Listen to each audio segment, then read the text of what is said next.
Good morning, good afternoon, good evening to everyone around the world. I am Paul Sisler, and this is In the Moment. Today on Comedy and Controversy, we're going to talk a little bit about Eddie Murphy. We're going to talk a little bit about David Chappelle. And my host is Jeremy Baker. And this is going to be one hell of a show because I've got two icons on here today. I have Sarah Doneghy and Lana Quest, aka Rosa Sparks. This is going to be a dynamic show. I doubt we'll be able to keep it within the hour because we all have so much to say.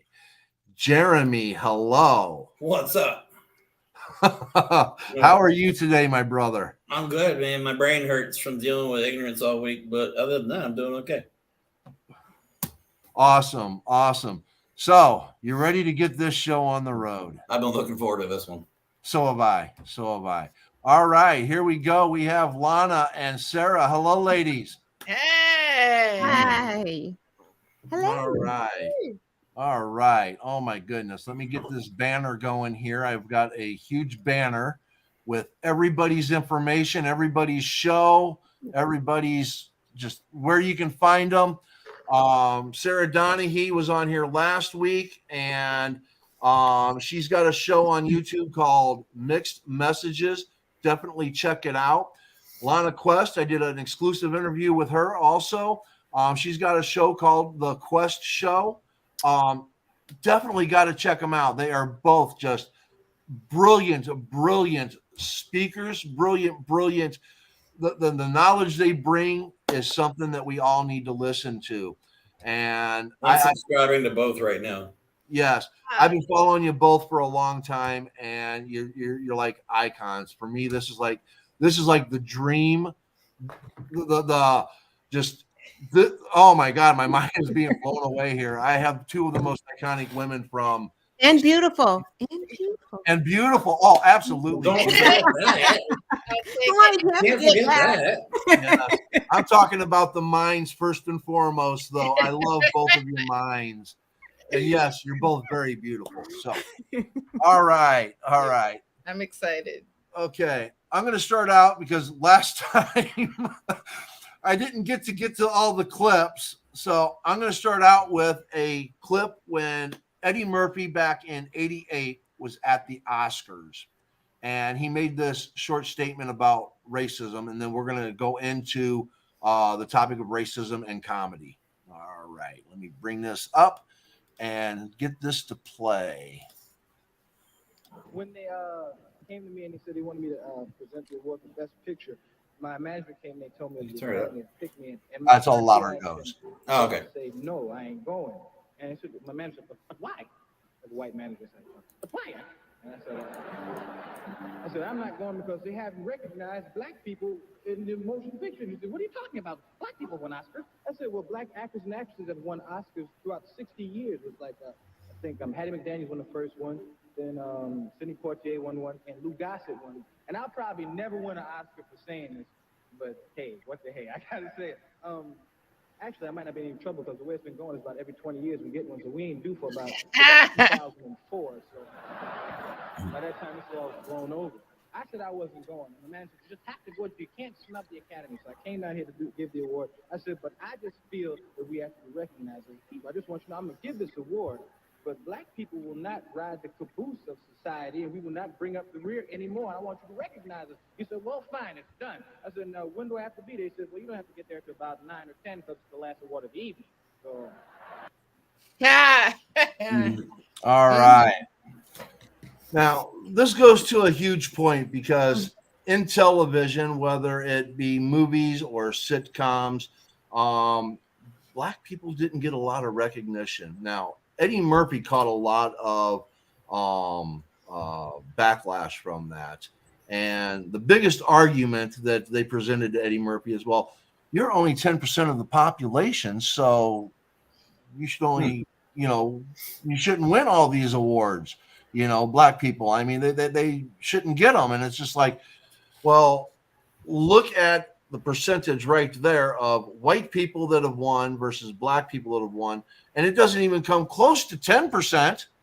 So again, that was the only argument that they had. Well, and let's talk about a few years ago when what was trending was Oscars so white. I mean, let's be real. I don't know how much has changed. Not enough.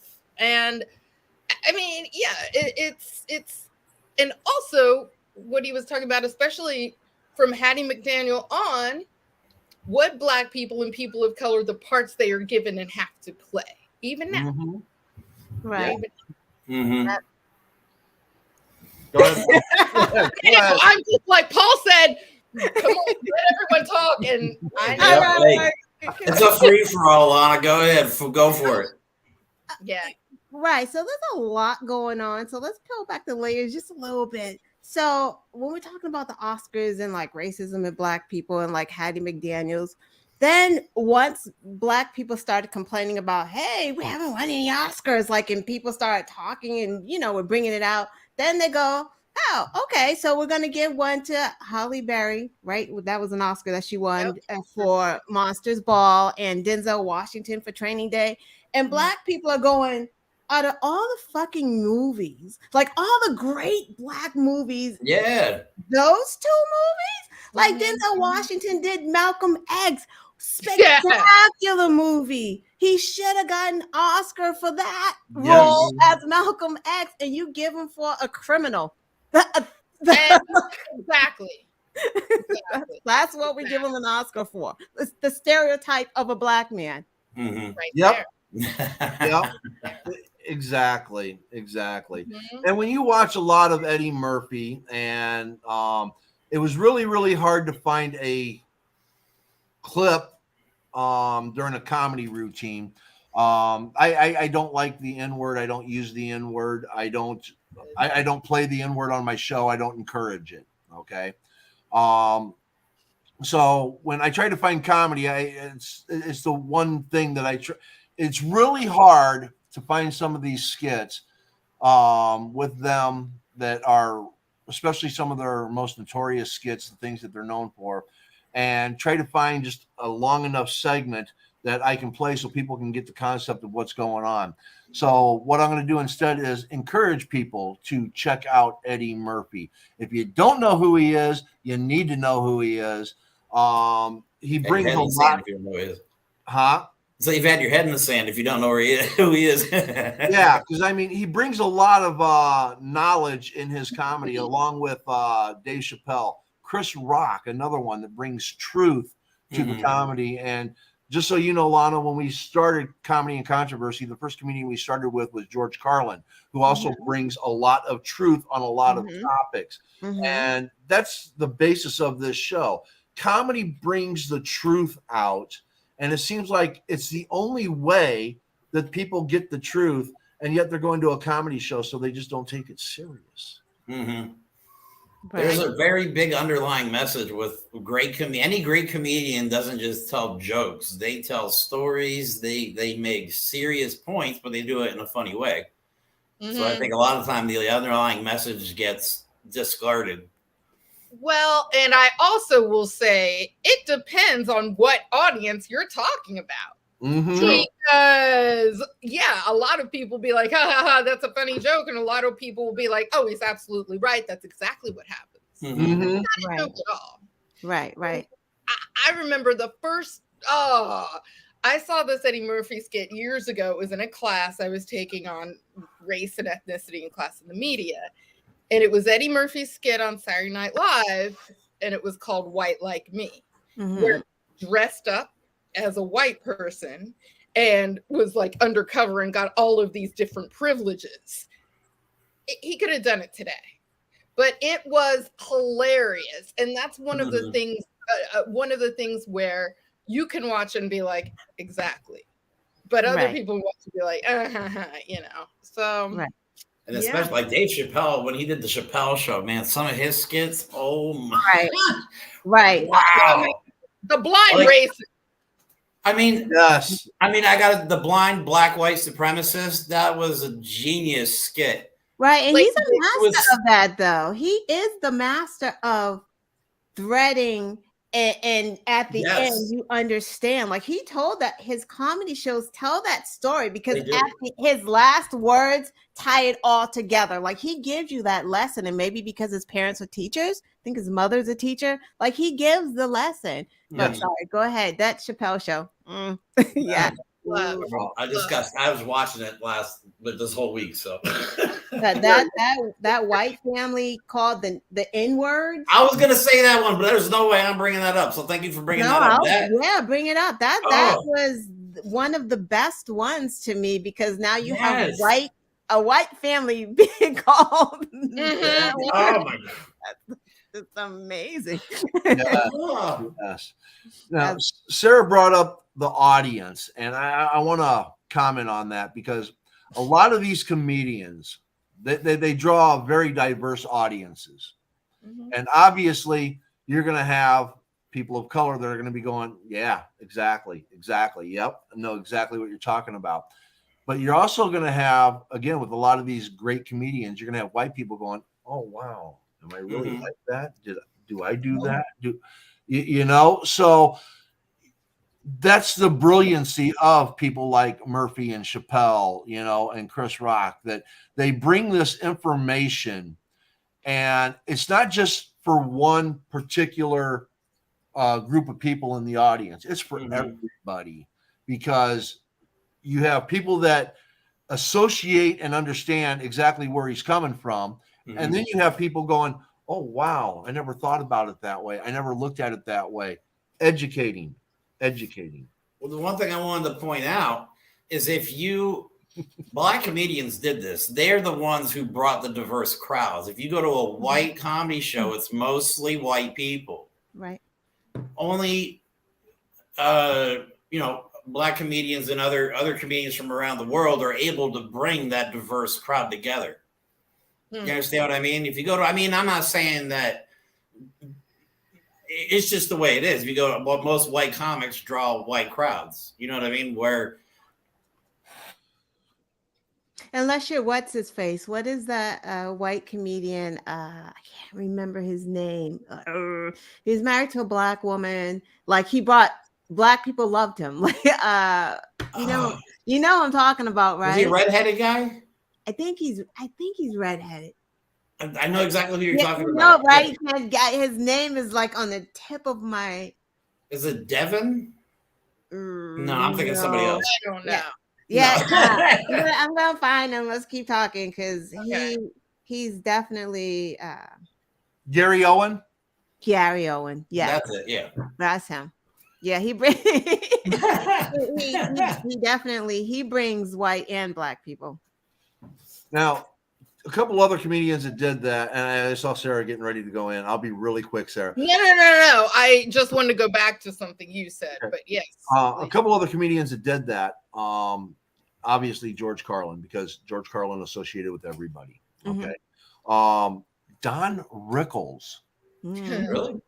Don Rickles, because I just watched yesterday and the day before quite a few live presentations that Don Rickles did, and I couldn't believe the diversity of his audience, and as brutal and trashy as he gets on people, which a lot of the stuff that he did back then would never be allowed today.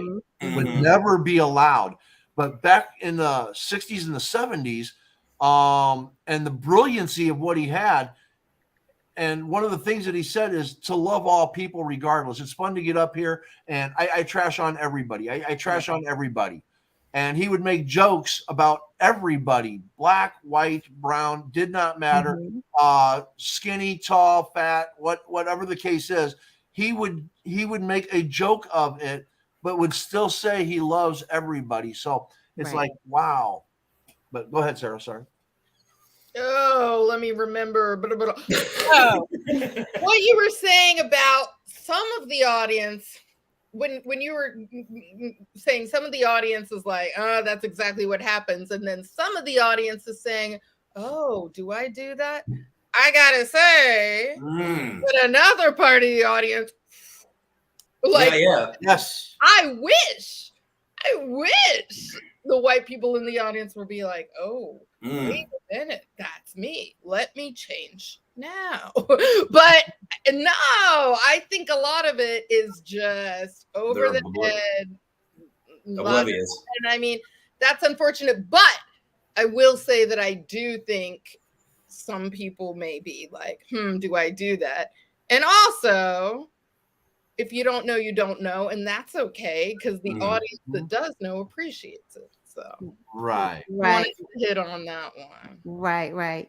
And I just want to go back to the reasons why, like, some of it is with educating people, but for Black comedians like Chappelle, Eddie Murphy, we can go back to like Red Fox, Shirley Helmsley. those. Don't forget about Dick Gregory. Right, Dick Gregory.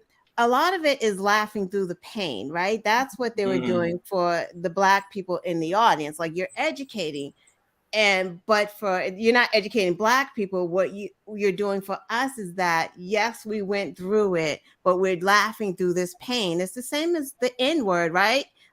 Taboo to, of course, white people, but I'm not going to say I don't say it. I say it as an extra joke, like it's an emphasis, right? Like, I'm not just saying it. Like, I say it as emphasis to my friends and stuff, because we've taken that word back and we use it. So the things that they're talking about, like being poor and Black people being late all the time and like, stuff like that, what you see on Good Times, like all of that is just us laughing through the pain and the racism that we've had to deal with. So that's, yeah. But I agree with that, and I think laughing through pain is probably the best way to get through almost any situation. I mean, I think there's not a lot of humor going on right now, and me and Paul talked about it this week, and I wanted to say it while we're on the show here, is that as a white man in America, I want everybody to recognize that I know I'll never be discriminated against because of the color of my skin. I understand that.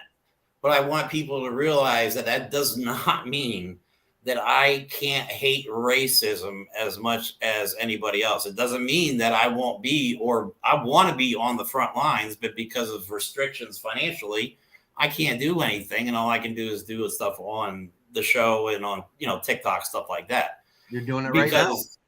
Right now, right. You know what I mean? And I need, and we talked about this last week, where it is hard as a white man in America to talk about racism and how much you hate it, because people feel like, well, you're white, you shouldn't have any opinions on it. You know what I mean?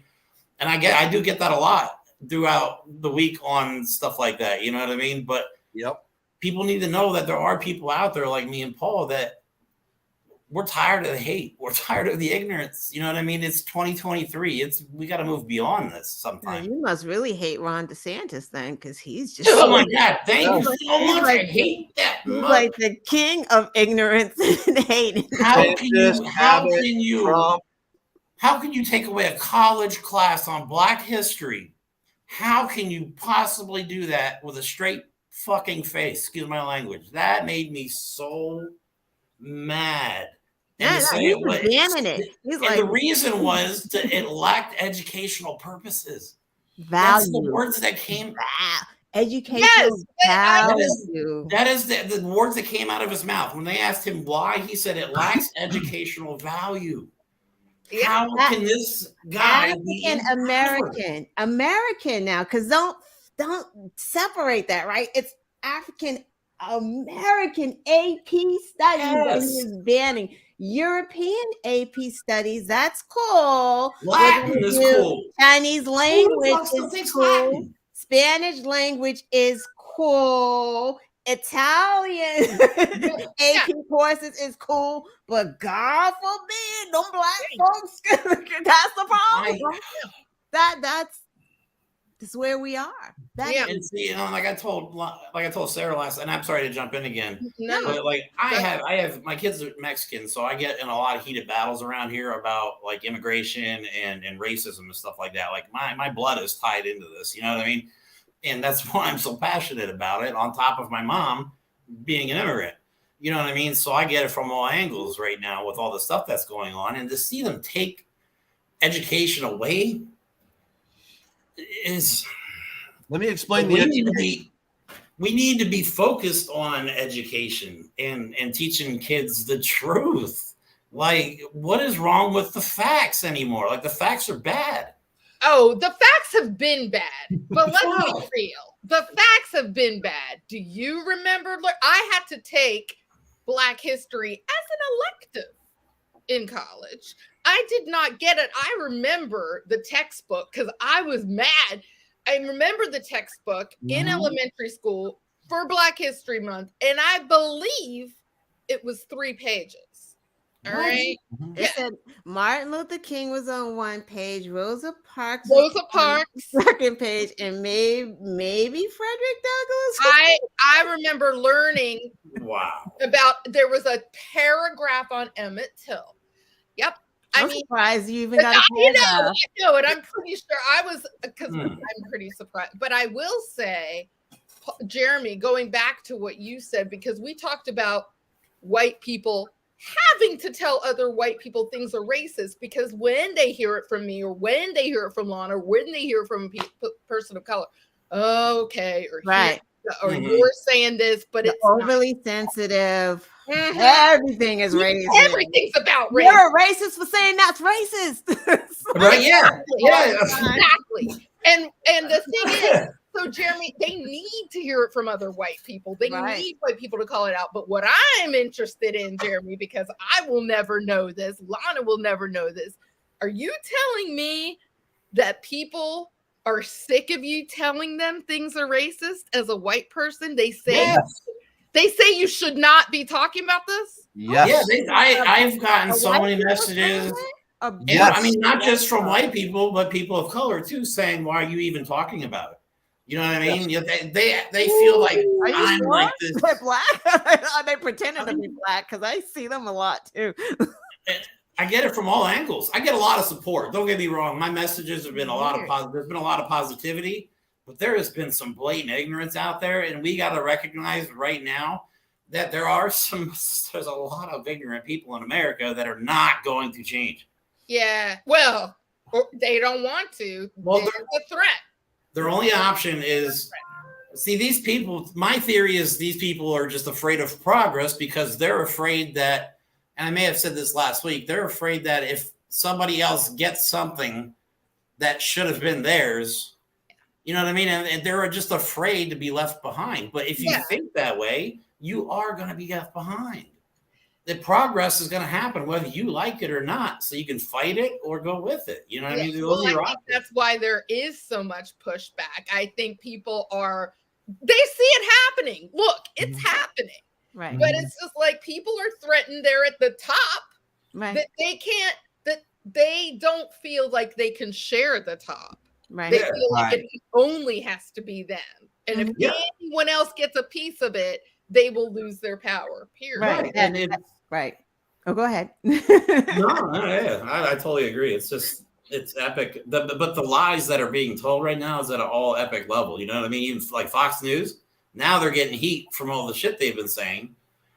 But like false information and conspiracy theories have become the norm, and people are choosing. Like I go online, I'm trying to show you the truth. I'm showing you the facts. They don't want the truth. They don't care about the truth. They don't want to care. It doesn't benefit them. If it doesn't benefit them, they don't want to hear it. But none of it is benefiting them. They are just racist bigots, and we really got to understand that, because at this point, they see it. They are voting against their best interest, and they know that. Absolutely.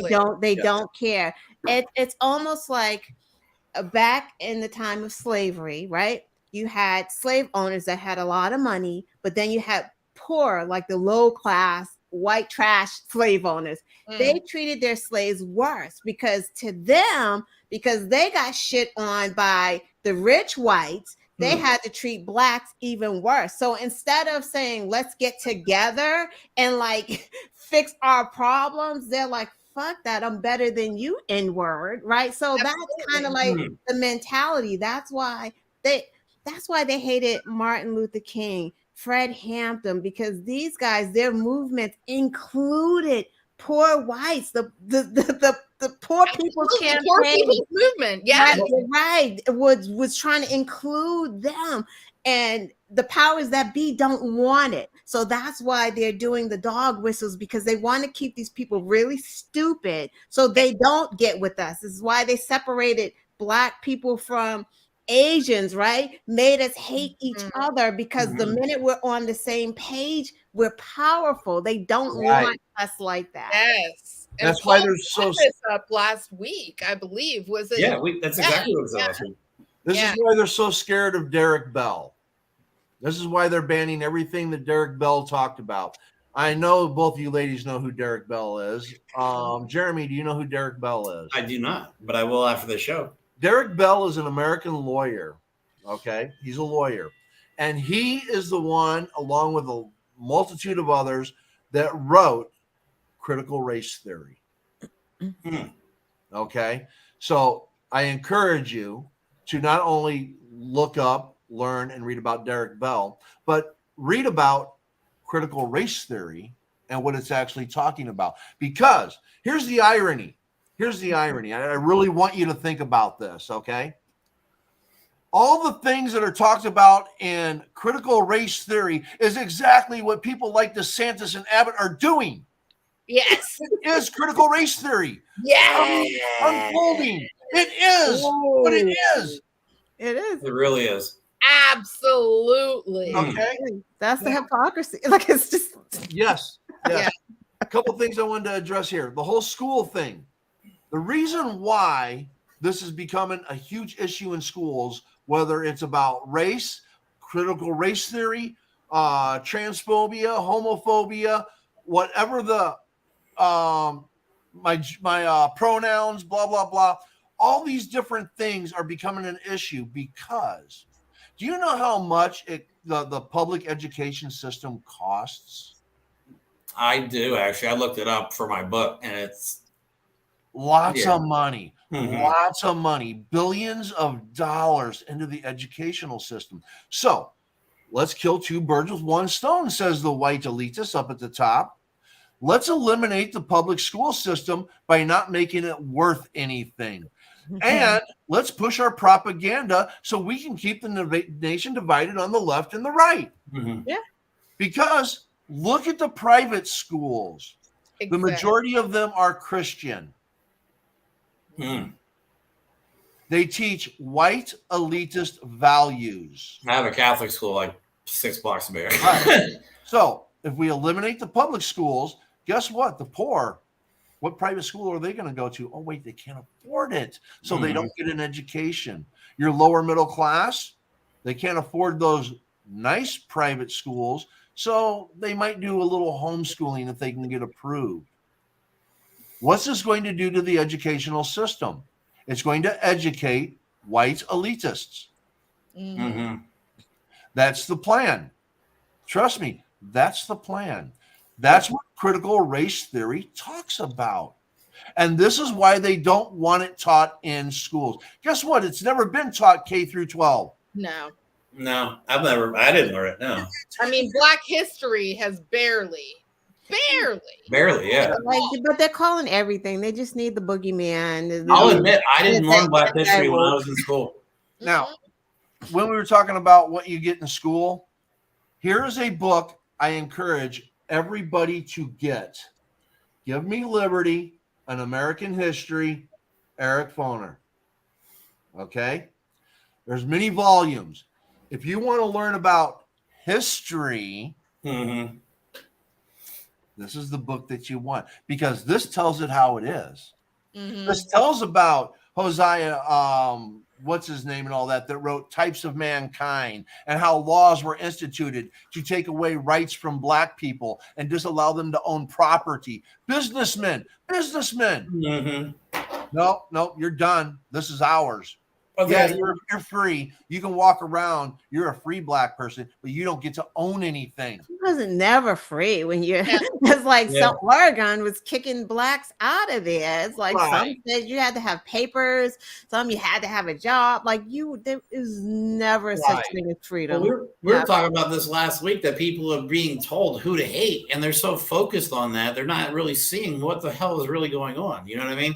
And this country has been designed, it should have always been rich versus poor. But like we talked about this last week, But instead, it's race versus race, gender versus gender, and all that stuff. And I want to go back to something you said earlier, Lana, about if you look back at any civil rights leader, whether it's American history or world history, almost every single civil rights leader, from Cesar Chavez to Chairman Fred from the Black Panthers, to Nelson Mandela, they all approached it from a nonviolent. They all took a nonviolent approach. They all took pledges. Cesar Chavez fasted for over a month. He didn't eat for over a month until every member of the union signed a pledge of nonviolence.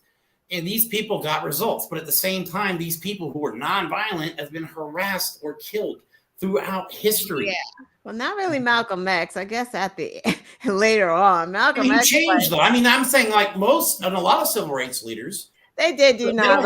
But you know what? Civil rights leaders. Martin Luther King couldn't have gotten to a place where he got with people if there was no Malcolm X, because guess what? Them whites rather dealt with Martin Luther King than Malcolm X at the time, because Malcolm X wasn't having it. Yep, yes. You're right. And look what happens in history, though. Martin Luther King good, Malcolm X bad. Exactly. And there were only two, of course, that you learn about and that you know. And I mean, no. They were on the same side. They were doing the same thing. Like, and when you are treated with such violence, you're really gonna know. I mean, to go the nonviolent route and to preach that and to say that. I mean, Lana's right. Like, there would be none of this before there was that. Period. Right. You're right. I think what was I want to say? Damn it. Oh, like even Nelson Mandela, before he went to prison, he was a pretty heated dude. You know what I mean? He wasn't always a nonviolent person. You know what I mean? A lot of the civil rights leaders, like I want people to know you can change and be a better person. You don't always have, like, you can start out as a bad person, not a bad person. Like, I've made a lot of mistakes in my life, but I've grown now to a 45-year-old man who loves everybody. And I feel like I'm a better person now because of the struggles I had, you know what I mean? And the stuff I went through. And I think a lot of people don't see that. They see all the stuff I've done in the past as bad, but they don't see who I've become because of all that pain. Like you said, laughing through the pain. I laugh through a lot of pain, man. I'm telling you, you want to talk about poverty? I'm going through it right now. Like, I experienced what it's like to be a poor white American. It sucks. It sucks. It's no fun. You know what I mean? It's not like it's horrible right now. A poor black man. I mean, right. That pain, and then have the pain of you trying to feed your family, or you can't even walk down the street or sell a loose pack of Lucy's unless you're getting murdered. You know, but let's think about violence. Let's go right there, because it's interesting how Black people got the label of being violent thugs, right? But who really have been the violent thugs throughout? Ignorant white people. Or how ignorant are they, though? Like, they can get away with this. Yeah, I'm calling them ignorant because they're assholes. I'm not saying they're actually, they're woefully being ignorant. Let's talk about this. Every time I've gone to a Black Lives Matter march, police are lined in the street. They have their mace ready. They have their shields ready. They are ready to go. Now, when I went to the Million Women's March, I was just like, that's weird. What's going on? There were none. No police. I saw 3. 2 were taking pictures with women in pink hats, selfies, and one. It was the millions. It was the Black millions, the Black women's million march. That would have been different. Absolutely. And I was just like, "What's going on?" And this woman on the bus on the way back, she was like, "What did you think of that?" And I was like, "There was something off." And she was like, "There were no police." And I'm like, "Well, and it's just like people." When people say, oh, Black Lives Matter marches aren't always violent, guess why? Because police are getting violent. Police are attacking people. Police are macing people and putting twist ties on our wrists. Like, they're expecting Black people. No, they're not even expecting it. they're going in because they can, because they want it, and because they can get away with it. When it's 30-something white women. Yeah. And then, of course, you have police that aren't dressed in uniform that are wearing masks, going around, burning places down, starting fires, spray painting BLM on buildings and stuff like that. And blaming it. Yeah. So, yes, no, it's Sarah, last week, didn't you say something about what do you like? What, honestly, think about it. January 6th, the whole insurrection. What if that crowd would have been black? I did not. What if that crowd would have been a bunch of Muslim people? You Never know what I'm saying? I don't think a bunch of dead blacks. You know what I'm saying? Like all these people, they let them in the Capitol. They would never have gotten there. Thank you. Never. The National Guard would have been out. It never would have been an insurrection because they never would have got past the first fucking barrier. Never. No, because and that right there shows you because the summer before, after George Floyd, when they marched to the Capitol, they already had National Guard there. They were already there, lined up. Even before that happened, they were there. That was never going to happen to these. And the worst part with the insurrection, come to find out, it wasn't even Trump that called the National Guard. It was Mike Pence broke the chain of command. He called the National Guard. Those are his people. He said that there were people. That's what I mean. Donald Trump's like, I called the National Guard to stop it. Well, come to find out, he didn't call the National Guard at all. Mike Pence broke the chain of command, which is something you don't do. Excuse me, Donald Trump. We saw you. We know you did it. I was following his Twitter the whole time. He was calling them. Was it even Pence or was it Nancy Pelosi? Because to me, she seemed like she was running the show. So I don't know. She was the one that was running the whole show. And you know what? It's gonna be the strong people of color like Hakeem Jeffries and AOC that are gonna save this democracy. It's gonna be people like them, because watching Hakeem Jeffries speak, he gives me chills. Like, I don't know if you've seen any of his speeches to Congress, but I mean, and it's a shame that that's the way it is, but it's gonna be. I don't understand what they're doing. It's so confusing. Like they're not doing anything to benefit us at all right now. Oh, it's not confusing. I mean, the stuff they're passing though, like they're passing stuff like insurrection protection committees. They're literally covering. They should have just called it the cover your ass committee, because that's all they're trying to do. It's pathetic. It's all about the money. It's all about the division. As long as they can keep it all working. Yeah. Remember, when you look at why there's division, it's all about the money. It all comes back to the money. All right. And if the government can control the people in the way they want to control them, keep them divided, keep us fighting amongst ourselves. Okay. Then they have the ultimate say in everything. And then they're going to dictate who's going to get elected. They're going to dictate who's going to write the bills. They're going to dictate what gets passed. Okay. We have had in the last 120 years 4 opportunities to codify true equal rights for everybody and criminalize this systemic discrimination. We've had 4 opportunities to codify Roe v. Wade. We've had 4 opportunities to codify and eliminate all the anger and all the hatred and make it criminal. Why hasn't it been done? No, because we're not getting the Senate and the House. Like we're always either or, right? Like during Obama's time, Obama couldn't pass the stuff that he needed to pass because people were political junkies.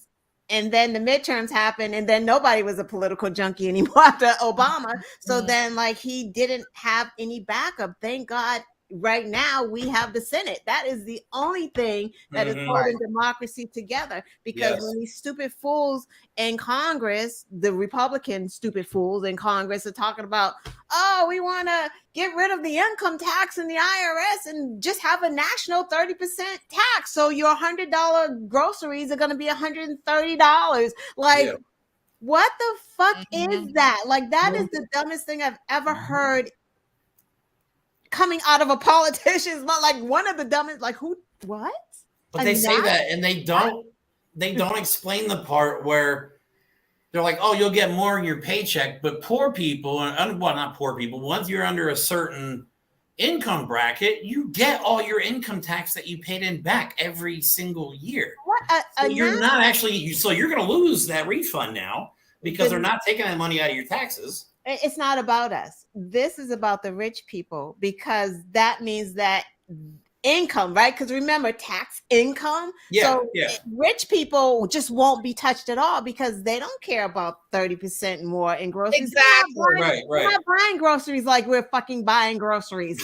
You know what I'm saying? Yes. They got cooks and stuff like that. So they don't care about paying $30. They don't care. So that's what I mean. They sugarcoat it like, oh, you won't get any taxes taken out of your paycheck. That's ridiculous. You know what I mean? That's how they sugarcoat it and put a little bow on it. And then they don't explain the part, well, you're not going to get a tax refund every year that you need. You're not going to get no refund at all. Well, it won't pass. Like, it's not going anywhere. But again, you're right. What if insane. What if we didn't have the Senate? This is the shit that would be coming through. Right. And the seeds are being planted. Let's say, even though it's not going through, right? Like they're targeting food stamps right now. What you can get, what you can't get, and it's basic needs. They're not saying you can't get cotton candy. They're saying you can't get sick rice greens. I get $500 in stamps a month. Okay. For me and my 18-year-old son. That's it.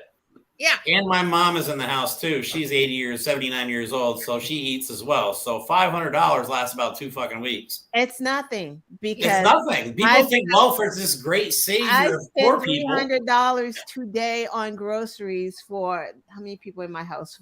4. That's not gonna last 2 weeks. Like, it's just it's not. And I didn't buy meat.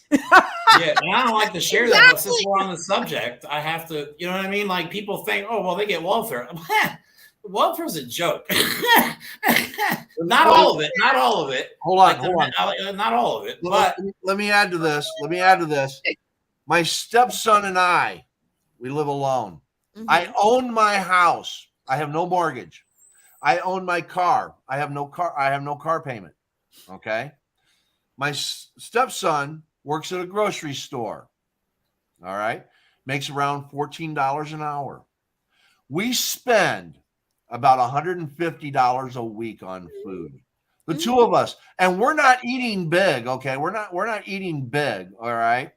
So there's $600 a month that we spend on food. And the only reason why we can make it is because I don't have a mortgage and I don't have a car payment. Because if I had both of those. But food prices keep going up, and then here's your benefits. Yeah. It's $6 for eggs right now. I know. I'm sorry. I saw that price tag. I went off on my partner. I was like, $6. How could you spend it? And then I went in and I was like, oh, okay. Yeah. $6 for eggs. Now, it's all political, because here's what I want you to think about. The GDP, gross national product, there's 3 formulas to figure it out. 3 formulas. None of those formulas include business to business transactions. Okay? They don't include business to business transactions. They claim that the gross national product is only around $20 trillion. Corporations make over $100 trillion a year. Over $100 trillion a year. In 2016, when I wrote my book and took the statistics from 2017, the payroll to people that work paycheck to paycheck, people that receive paychecks, was $6.4 trillion. $1.1 trillion was taken for federal taxes. Just under $1 trillion was taken for state and local taxes. Okay? That's 1/3 of that $6.4 trillion. All right? That $1.1 trillion goes to the federal government. Now you have people that own their own business and have 0 or 1 employee. They had $12 trillion in revenue and paid $1.87 trillion in taxes. The government that year collected $3.46 trillion in taxes, 1.1 from people that work paycheck to paycheck, 1.87 from people that basically, have their own little small business. Your electrician, your plumber, your accountant, your lawyer, okay, people like that. And 400 billion was collected from corporations that had over 100 trillion in revenue. That's awful. Okay. My stomach hurt. All I hear is millions and trillions and blah, blah, blah. Millions and trillions. That's all I heard. My point is that corporations don't pay shit. They don't pay shit. People that work paycheck to paycheck are the brunt. They are paying for everything. Yeah, exactly. And then the elites, they're saying, we're going to cut your Social Security. We're going to cut your Medicare. We're going to cut this. We're going to cut that because we can't afford to run the government. Yep. We can't afford to pay all these debts that we incurred with your money. So we have to take more money from you to pay the debts so that you can live in this country unhindered. So they're basically paying, what, a third? So corporations are paying a third of what the people of this country are paying in taxes every year is basically what you're saying. No, they're paying less than a tenth. Oh, I'm sorry. Yeah, I'm sorry. Less than a tenth. Less than 10% of total taxes collected come from corporations, and they have 90% of the money in this country. I mean, 50% of the country makes less than 30 grand a year, regardless of what race we are. And that's a fact. You know what I mean? And out of 350 some odd million people. So half of those people are making 30 grand. And those people have families. Those people have kids. Those people have expenses, utilities. Here's why I bring this up, though. Okay. If the people actually knew what was going on, they would rise up against the government. But instead, the government keeps us at each other. Mm-hmm. They say this is an issue in this school. This is an issue in this for this school board. This is an issue. People can't go pee in this bathroom. People can't do this. They keep us at each other's throats, bickering about things that should never be an issue. I mean, they make it an issue. They keep it an issue. And now we have to fight to keep our rights. Look at what they did to women. They took away their right to bodily autonomy. So when we say government, we really have to separate the government because I don't want to just be out here saying the government because it's not just the government. It is literally the Republicans, radical Republicans are out here with the problems, and not saying Democrats are perfect because no one is perfect. They are human. They want to make money. They want to make money off of, the shit and the fundraise. Right. Mm-hmm. But, there's only one party that wants everyone to vote. There's only one party that wants to codify Roe. There is only one party that's out here trying to give people safety nets. Right. Yes. So, just say government. The Republicans, they've demonized the entire country of Mexico. They sure have. You know what I mean? They're telling us the word that they used was invasion, and this is why it pissed me off. If you look up the definition of invasion, it's an armed force. Yeah, and and going into whatever, it's an armed force. There are people that just want to live a better life, and they think that they can have it in America, then they come to America just to meet this. I mean, is this what we're supposed to be about? Like, my book goes back to I think we need to break it down to the basic words in the Constitution, especially the first paragraph. We, the people, I harp on this all the time. It doesn't say we, the white people. It doesn't say we, the corporation. It doesn't say we, the privileged. It doesn't even say we, the citizens of the United States. It literally says people. So whatever people are in this country, that's because they didn't think of blacks as people. Thank you. That's why we weren't included in that. I agree with that. It's funny you brought that up, Lana. I wrote that in my book. I wrote that in my book that at the time black people were not considered people. However, if you use those words today, it applies to everyone. Right. regardless of who wrote it. And that's why I wanted to bring it back. I'm so glad you said that, because now we the people means a lot more than it did back then.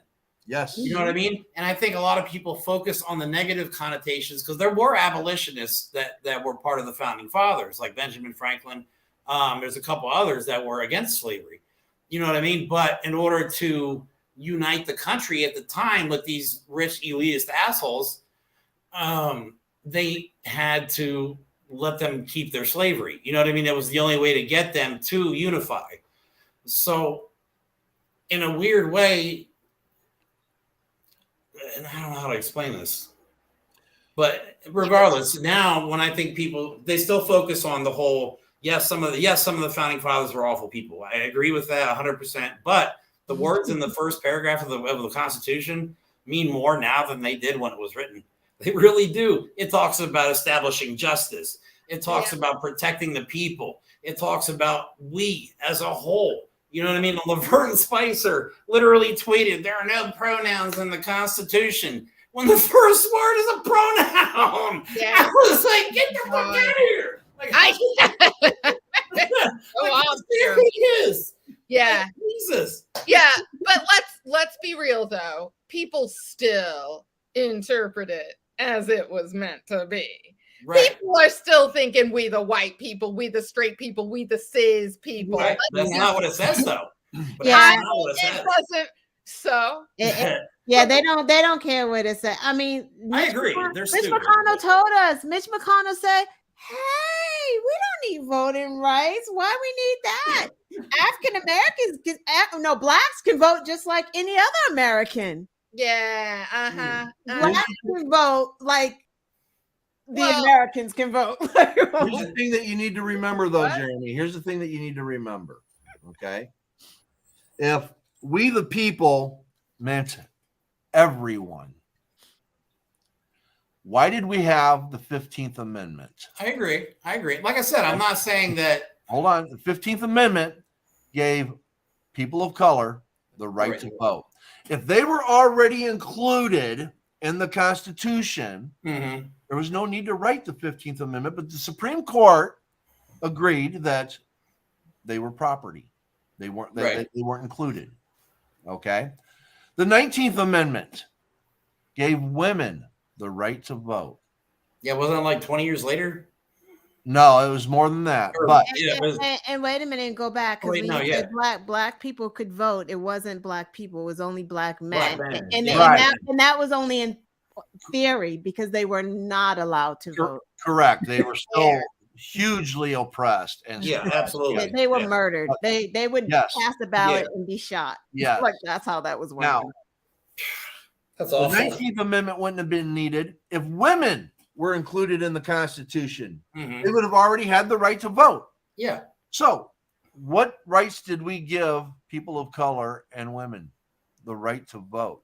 So the rest of the Constitution, because this is where the Republicans are going with it. Yeah. They are saying that women and people of color do not have a say in the Constitution. And they are taking away every law that has been passed and declaring it as unconstitutional. Yep, but here's the thing. Every amendment that passes changes the way the words, the meaning of the words in the original, like I'm talking about the opening of the Constitution. Originally, it meant, yes, white people. White men, I mean, it was mostly white men they were talking about. They didn't even include women, white really. Property owners. Right. But now that the 15th Amendment and the 19th Amendment were passed, reread that first part. Okay? Ignore the fact that, yes, it was written during a fucking absolutely terrible time. Those words, we can still make them mean something of unity, because it does say we the people. I don't give a shit what you know what I mean? I know people are going to disagree with me, so I'm trying to break it down a different way. I know. I'm trying to make people see that the meanings of the words are different now than they were back when it was written. Okay. You have to adjust for progress. Right. We're supposed to, but again, the people on the right aren't doing that. They're going. No, I know that. I know. And see, Jeremy, I think we're saying the same thing, though. What you're saying is the meaning has changed. What I'm saying is the interpretation has not. amendments. You're right. Bingo. Yes. Thank you. Thank you for adding that. Yes, Yeah. You're absolutely right. They're trying to interpret it differently without the amendments. They're interpreting the original. The original Constitution and the 10 amendments. Okay. But once you add amendments, that changes the entire meaning of the document. Right. Now, of course, that's what amendments are for. That's why they're there. They're there to make adjustments to the original. Right. Yeah. Of course, now remember though, Trump does want to suspend the Constitution. Man, I was gonna say, do they even think about the Constitution? These people don't fucking. They don't know they're the calling themselves care about- patriots, and they're going against every core Yeah, value. of the only when Constitution. it's convenient. And Exactly. They have no let's idea. be real. Bingo. Let's talk Yeah. about the right to bear arms. The Right. right for white people to bear arms. Right. Because even when black people do, Philando Castile. come on, Exactly. come on. Exactly. The license, conceal and carry license. Exactly. Look, if black people, I forget who said this, but if all black people registered to bear arms, there would be gun control in no time. Absolutely. And this Absolutely. is what it is. You're right. I mean, You know, go out and register. It's funny you said that Look at because the I to mean, the Black Panthers. they were like, they were. yeah. bearing I watched a video a long time ago. They were trying to prove a point. They did it extremely well. They gave it was a white and a black guy, and they made two separate videos. They made one of the white guy walking down the street with an AR-15 slung on his shoulder in broad daylight, traffic driving by, people walking by, nothing happened. They did the same thing with the black guy. Cop goes by, locks him up in the back of the car. You know what I mean? That if you're gonna have a kind of like, I believe in the Second Amendment. I think you should have the right to protect yourself. I don't think you should have the right to buy military grade weapons. That's kind of idiotic, but you know what I mean? There's got to be limitations. Right. yeah. And, And here's what you're saying is, Jeremy, I'm surprised that only the black person was only arrested. I'm Right. surprised he was only arrested. Yes. I couldn't believe it. Shot down for being unarmed. The fact that he was armed, I am shocked. Shocked that that's. I'm surprised he didn't get shot in the video. That's Yeah. what I'm saying. Yes, Yeah. exactly. But Exactly. that's the systemic racism that we always talk about. Like there's not equality right now. There's not. Whether you want to say it or not, this country is more divided than ever. I think race relations have been set back, 40, 50, 60 years. I don't. I think they've been exposed, but I do not absolutely not feel like these are what people were saying, and they just had a voice. They were like, right on, this is exactly how we feel. Yeah. But I don't think it's been set back at all. I just think it's been exposed to more people. Well, maybe not setback's not the right word. Maybe just like the fact that they're saying all this stuff makes me feel like we've gone backwards. You know what I mean? Like all these ignorant people, but like you said, at the same time, now they're exposing their ignorance. Right. Trump. We know who to target. Trump made racism cool again. Yeah. Yes. He said the quiet part out loud. That's it. Exactly. Yes. He made it That's cool the biggest again. He's freaking like, logo. yeah, racist. Yeah, but I will say, Jeremy, you raise a good point just because there are a lot of people, white people that I know, that were baffled that Trump won. Okay, like I'm just saying, like, how could he's racist, blah blah blah, and it's just like, and my white partner was like, I can't believe it, and me, I was like, I told you. You can't even form an intelligent sentence. Huh? You can tell he uses the word very multiple times in the same sentence. Yeah. I did that shit when I was in like third grade when I had to write 100-word essay, and the last sentence was very, very. I mean, the guy's. Yeah, He guy's an idiot. I mean, look, he is. Look, he's what people want. He's saying, like I'm saying, I think it showed how many racist people there were to certain people. Yes. And some people, just like we're saying in the comedy, bringing it back. Yeah. Some people are like, exactly, and some people are like, oh my god, what? And I don't think it was set back at all. I think that the white women, right, yeah. that the white women support Trump. White women in the suburbs. He knew what to do when he came down that escalator, and he said Mexicans were rapists. They're this, they're that. They're coming to a suburb near you. Hide your pets, hide your kids, whatever you got, hide it. Mm-hmm. Yeah. White women got scared. They're like, oh, here's our Yeah. savior. He's going to protect us from the scary brown people. And then he was like, oh, low-income housing wants to come into your neighborhood. Exactly. You should see the videos on TikTok. There's women, like white women, crying, like, "Oh my God, I'm so scared." Blah, blah, blah. I'm like, shut the fuck up. That's their platform. Republican platform is hate. I'm sorry. Yes. Republican platform is hate. Don't be That's sorry. it. Hate and fear. That's all they peddle. Yeah, Hate and fear. everybody. Because they know. All right. So my fear, I think maybe I said this last week, but they create uncertainty. Then uncertainty creates fear. Fear gets to anger, and then eventually anger gets focused into hate.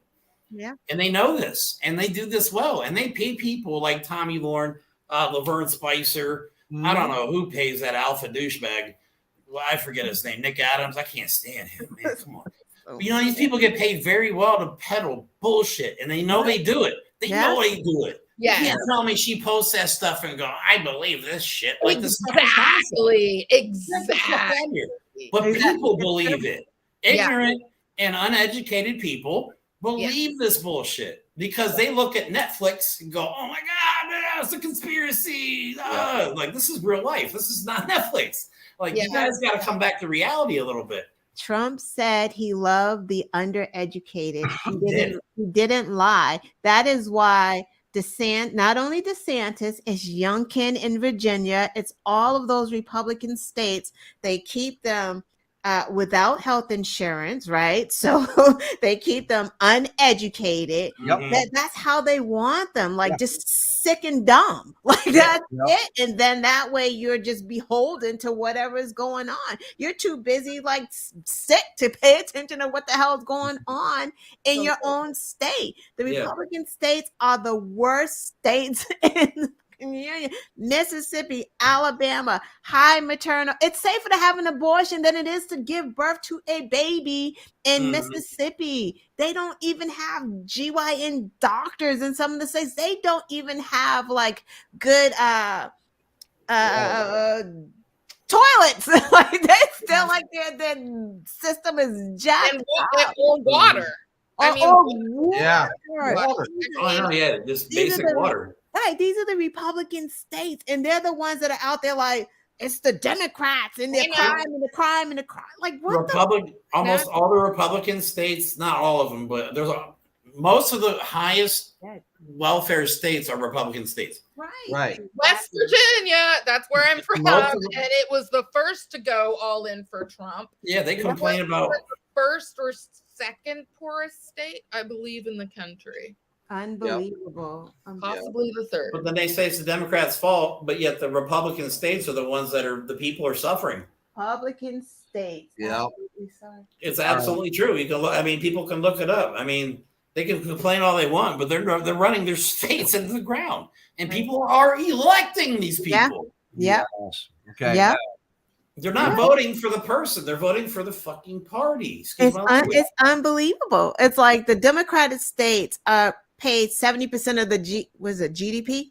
Like we're paying. The economy is running through the Democratic states. We're the ones that are making the money.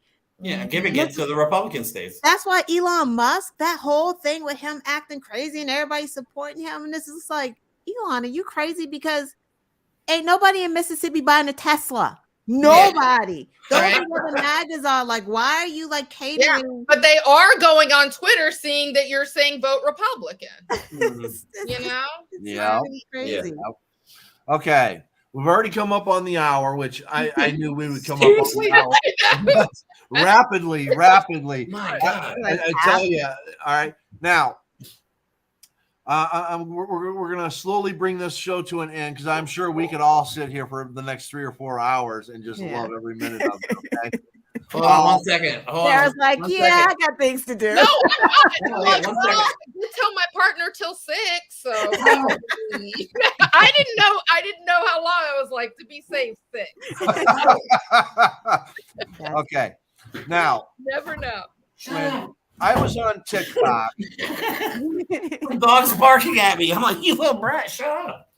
When I was on TikTok, I had a conversation with this wonderful black woman that told me, Paul, They're making a point where we don't talk to you, we don't call you, we ghost you. I got an echo coming in from somebody. Yeah, I hear the echo too. Want me to? Maybe I'll mute it. Maybe. Okay. All right. There are. Anyways, and she goes, "You're an ally." I'm still hearing the echo. I think it's Jeremy. All right. So I didn't change anything. Okay. Anyways. Oh, it's gone.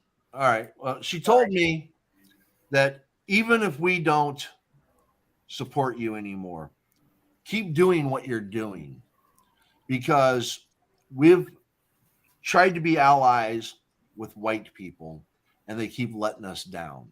Now, I understand that. I completely get that. And I'm going to keep fighting. Yeah. And she still, we still communicate. Not but I have noticed that there have been a few times where I get ghosted. And I don't hold it against the person because, again, the fight, black people have been fighting and fighting and fighting, and they're tired. And they're like, we're not getting anything done. This created the problem. Mm-hmm. It's got to fix it. Okay? So, my question to Sarah and Lana, what would you say, not only to me and Jeremy, but to white people out there? What do we need to do? What is it that you would like to see us do more of to help fight in this fight? It's a good question. I like that. You want to go first, or you? I want you to go first. But so I would say, listen first. I would say use your white privilege, because you do have white privilege, and use your white privilege for good, because it is not a bad thing. The way you just said, the black woman told you, I may ghost you because allies, right? And she's absolutely right, because I can post something on Twitter and white people get their feelings hurt, and it's like, why are you always posting about, and these are allies sometimes, why are you always talking about Black history? Why are you bringing up the past? Ukraine is going on, like when that first, or Afghanistan. I'm like, is racism over? Like, do I? Yeah, I know, right? I know. About Afghanistan? Exactly. I mean, that's good. One tweet, you get Afghanistan, but other than that, I'm going to do what is coming from my heart. So my thing is, yes, use your white privilege for good.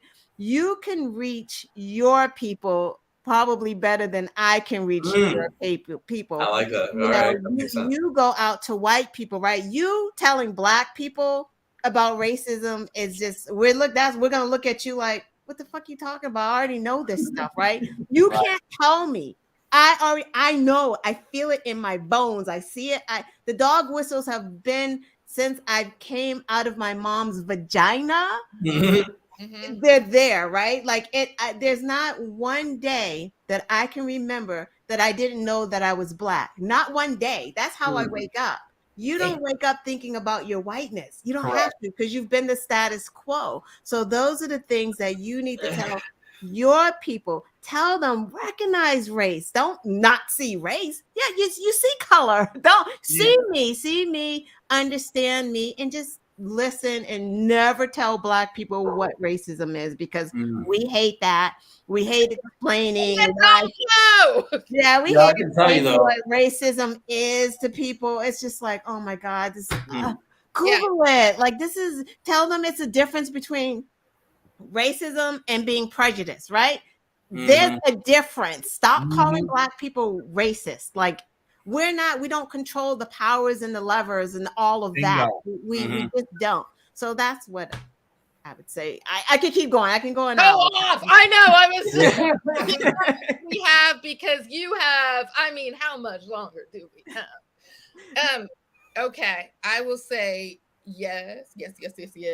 I mean, Jeremy, what you were saying is like, and what Lana is saying is, you need to tell your own people. That makes sense. Racist, because, and It does not take a black person, a person of color, a brown person to call out racism. White people can call it out just as well as black and brown people. Mm-hmm. I think my main thing, and what you're talking about, Paul, about people ghosting white people, read letter from Birmingham jail.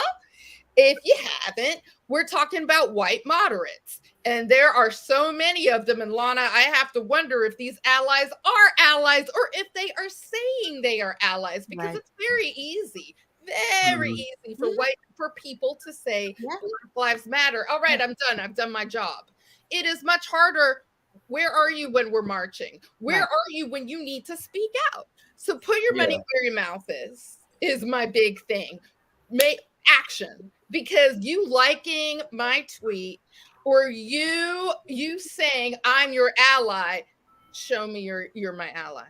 Show me my ally. And do this work. Because if you know I'm exhausted, and you will know, come on. Don't ask me to explain this to you. You can go to your people. You can look it up. You can Google it. Why it's a problem. Do not ask me to send you literature or articles. But my other thing is, do not assume that a person of color or black person speaks for people of color or black person. I speak for me. It's an individual thing. Lana speaks for her. You speak for you. But a lot of times I am come to as, what did you as a person of color think about? And then I will be referred to, oh, well, I have a person I know and she was fine with it. Yes, me as Sarah was either fine with it or more than likely not fine with it. But just because there is one black, brown person of color saying that I am offended by this, that I'm not offended by this, what I would love to see stop is you thinking that this person represents every other person of color or black person. You know, and I think it goes the other way around too, that we see, like, I mean, I'm not gonna lie, being white's getting pretty embarrassing. That's why you have to use your whiteness, white privilege. See, like Paul knows, I'm new to all this. Before I wrote my book, I didn't even watch the news. I wasn't into politics. I wasn't into activism. I just knew, you know, that these are the first opportunities that I've ever had in my entire life to share these opinions that I've always had. So for me, I would love to be on the front line. I would love to be in every single march, but I'm just a broke ass single dad from Pennsylvania, and I don't have the means to do these things. You know what I mean? Like, I'm ready, because I think a lot of people don't get involved with fighting against racism because it's nasty. It's a dirty fight. It's not a fair fight. Right. I mean, it's a gloves off brawl. And they'll have to call themselves out. They'll have to call their family members out. Let's be real. And that's part of it, though. Also, Jeremy, let me be clear. I don't mean you have to march every. You're doing the work. No, I want to, though. That's how I feel. Like, I wish I had the means to do more. But well, I wish people were out there that were rich, that thought like I do, because they could make changes to this country on another level. I'm a broke ass dad talking shit online. But you know what changes come though, Jeremy? Like, it could be you mentoring a little white boy and, like, you know what I mean, talking to him about it. It's all of those things. Yeah. It's not, you know, buying a house in a gentrified area as a white person, like, I'm bringing my whiteness to this area and sticking a black BLM sign out front, like, oh, right, I'm an ally. Like, that's not. It's more. Right, action, I think, is required at this point. You know what I mean? If you want things to change, you need to get your ass off your couch and go do something about it. Or keep it on your couch or wherever you are, well, Jeremy. That's true with social media. Let me just say, when I say action, I don't necessarily mean action in the streets, which I do, but I do just mean that. But Jeremy, you are calling out racism. You are telling your white people, you know, people around you, white people, you are calling it out and saying, this is racist. I am telling you this. No, but my bubble, my footprint online is so small. So what? I know. One person. If you reach one person, it doesn't matter, right? I'm through to a few. I have. Well, and that's what I was going to say, Jeremy. You're already doing it. You're on TikTok. I see your TikToks. I mean, you are calling it like it is. You're on here right now. We are the four of us. We are having the discussion, and it doesn't matter. I mean, yeah, I got 2 people watching. I don't know how many's watching on Twitter. I might get 40 or 50 replays. Okay, if I can reach, if you can reach, if Sarah and Lana can reach one fucking person, go, Paul. That's the beginning. Because now that one person might go home and say, Mom, Dad, you're a fucking racist and you're Republican, and I'm tired of it. I'm tired of it. I don't like what you're doing. You need to change. And that could start right there, where my daughter, can you believe that she told me I need to change, as she's sitting with her 3 friends and all that? And it's like, well, she's right. Yeah. What? You know, that's the beginning of it. So that's what we have to keep doing. And that's why I asked the question, what more? What else? What is it that you want to see us do? And like, well, use that, privilege. Like Sarah said, get out there and talk about it to other white people. That's exactly what we're doing right now. And we need to keep doing it, not be scared of it, and fight for what is fucking right. It's time. It's got to be time.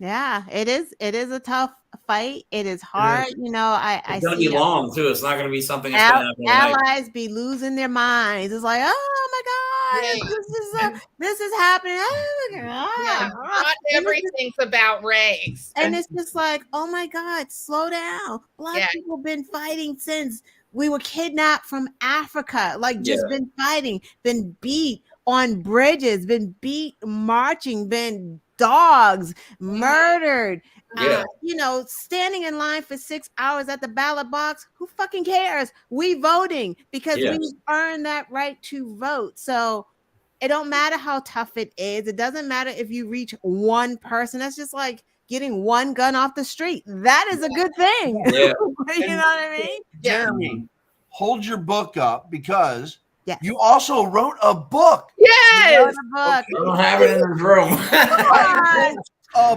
book. I have your book. This book. Come on, Jeremy. I talk about the slave patrols, which is our current day police forces, and how they haven't fucking changed, how they're getting worse. I talk about it. I show the evidence. I bring it up. I have chapters. On history in relation to 13th Amendment, abolish slavery and involuntary servitude, blah, blah, blah. And I go in and I start talking about that. 14th Amendment, 15th Amendment, the first Ku Klux Klan Act, the second Ku Klux Klan. I go in and I bring it. That's why I get death threats. Yeah. That's why I got people that shun me. That's why I got people that, hey, Paul, I can't be your friend. I don't believe in that shit. Well, too goddamn bad I do. Well, I have people that have ghosted me after they read my book, because I wrote a whole chapter called The Colorblind Coalition. And it's all about racism and how fucking dumb it is. I shred it apart. You know what I mean? Because I think it's literally the most superficial part of our skin, our body is our skin. It literally means nothing to the person that's inside. But we're still being told you need to hate this person because they're different color. Come on. My point is, Jeremy, you're saying you don't feel like you're doing that much. You put it in print. I'm doing more than I've ever done before. I mean, I've done, this is like more than I've ever done. And I feel honored to even be on this show with you guys. You know what I mean? This is awesome for me. And I'm glad we get to openly talk about stuff like this. Like, you are here with 2 queens, 2 goddesses. They are just that's right, Paul. And you know what? Like we showed last week, there was no yelling, there was no arguing, there was no name calling, there was nothing but conversation about a topic that we have a common goal on. You know what I mean? That's all we did. And I think we accomplished a lot in the last hour and 20 minutes. Jesus. Me too. Just go. This is how it happens. I know. Yeah. But that can't happen. And we're proving it right now. You can have conversations about topics like racism in America and not be screaming at one another and calling each other names and stuff. You know what I mean? Yeah. Totally. So that, I mean, it's going to be a slow process, but I think unity is the key to survival in America. I think we have to. There's not going to happen for everybody because there's the ignorant ones that are just going to stay ignorant. But I think the rest of us have an opportunity now to come together like we never have before with social media and all the means of communication we have. Totally. Diversity. I think we can do it. I think we Diversity. can. I'm a humanist. I believe in the good in people. I really do. And I think people can change given the right opportunity and the right motivation. I think anybody can change. Diversity. Not everybody. I'm not gonna say everybody. And you read my mind because I'm like, I don't know if I'm trying to. I know some crazy ass people. I'm not trying to change no racist mind. I'm just trying to call them out and highlight them as much as I can. Yeah, I mean, I do believe people can change now. Will they is another right. But let me rephrase it. I have to believe that people can change. Yeah, that's a good I thing to did. believe. You know what I mean? Not everybody has that in them, though. Right. It's hard. Like right now, what I've done between writing the book and now is literally the most difficult thing I've ever done in my life. But at the same time, I've sacrificed everything from jobs to relationships with my family to friends to money. I have literally sacrificed, shredded everything I've ever owned. I barely have any physical possessions. But I'm happier than I've ever been in my entire life because of what we're doing right here. This is more fulfilling than any physical possession I've ever had in my entire life. Yeah. And I just got a brand new car repossessed a few months ago. And I'm happier now than I was when I had my brand new car. You know what I'm saying? But I feel more fulfilled. I feel like we're sharing love. I feel like we're really starting to just share the honesty and the love that can be between everybody. Yeah. And I think that, all right, I'll shut up now. No, don't. Just remember, like that. Just remember, diversity brings innovation and progression. Okay? Diversity brings innovation and progression. Groupthink, tunnel vision, remains stagnant. It cannot get any bigger. It remains stagnant. All right? Sometimes you have people like number 45 that releases the stink of the stagnant into the air. And people now remember, oh, yeah, that stagnant smell over there. Oh, yeah, it's getting ripe again. Okay. If you have diversity, you're going to progress forward. You're going to bring people together. You're going to unify. It's going to happen. I'm 54 years old. I've been through Reagan. I've been through Bush. I've been through Clinton. I've been through Carter. I have never seen this much political activity in my entire life as I see now. I have never seen so many people fighting for rights as I see people fighting now. Okay. So there is a cusp of change coming. Whether it's good or bad is yet to be seen, but we are on that cusp of change. You're right. We are right there. We are going to win. We have to keep doing this. Yeah. We can't let hate win. I can't. I refuse to. I refuse. I'm not going to live in a free country full of hate. That makes no freaking sense whatsoever. Right. Yeah. It's either freedom or oppression. You can't have both. Yep. Amen. Yep. Yep. Oh, I want to thank both of you. Highly intelligent, brilliant. Amazing. There's just not enough words to describe the both of you, and all. This has been such an honor. This is this was cool. Yeah, it was cool, right? Yeah, I love it. It's like Jeremy and Sarah. This was fun. I got chills. I'm the whole body's tingling right now. I love it. You two are like my dream YouTube people. I wanted to connect with you just so long ago, and it's like, here it is. I have you both on the same show. So for me, this is like another dream come true for me. I am looking so forward to you being on each other's shows. Yeah, me too. I want to see that. And again, I know it'll probably be like a 3 or 4 hour presentation, but I will sit through the whole thing because I love you both so much. Both of you women are just brilliant. I hope we do this panel again too. Yeah, this is fun. Lana doesn't know. I'm banned from Twitter, so I don't know what you guys do on Twitter. Oh no, are you? I got banned on Twitter for upsetting Tommy Lauren. What? And she was posting misinformation about she's so COVID. irrelevant. My smart ass comment was, I hope you get COVID 10 times. Oh. And that was just, I mean, you know, and Paul explained it. Yeah, I guess it was kind of like, but I mean, come on, it's a ridiculous scenario. And it was just a passive aggressive smart ass comment. Right. That's what I do. That's what's I'm gonna a Jedi happen. passive aggressive. She doesn't And then I got believe in banned. it anyway. So what? Exactly. Right, she doesn't believe in COVID. Right. Yeah, if you don't believe in the vaccine and the masks, then why does it matter what I say about COVID? It's stupid. But if y'all ever need me, hit me up. You know, Paul knows how to get a hold of me. So it was good. I love this. This is like a dream for me. This is awesome. Me too.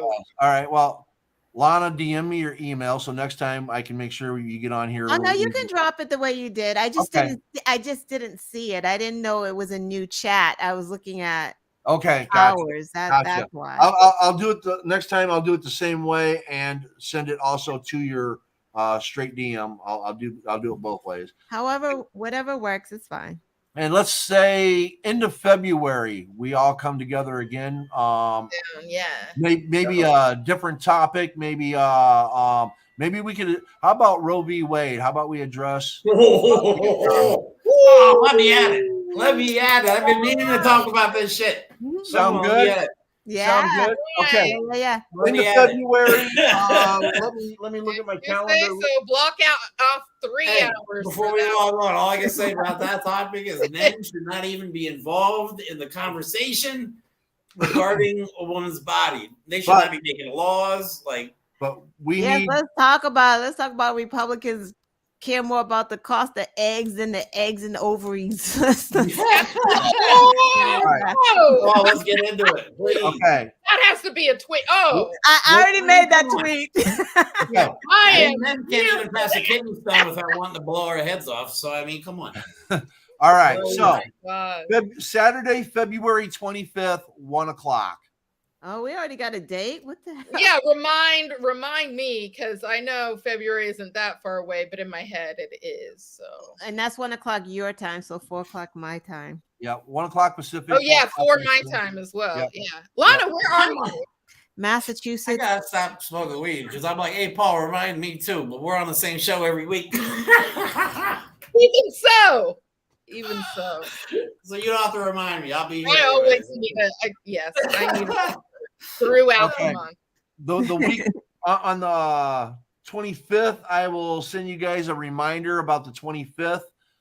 So we will just plan. You're gonna send a reminder on the 25th? What's that? Yeah, No. I'll remind you on the 18th. Oh, okay. Okay, about the show on the 25th. And then I'll send you both like a message on the 24th, the day before, just a second reminder that, hey, tomorrow, the show. And all right. There we go. So the 25th, oh my God, I tell you, it's, Yeah. No, I like popcorn. Yeah. Yeah. All right. Great. All right. Thank you again so much. I look forward to our next encounter and all that. And remember, everyone, be kind, be happy, make good things come your way. Nice meeting everyone. Yeah, Bye, Jeremy, Sarah. Bye. Bye. Bye.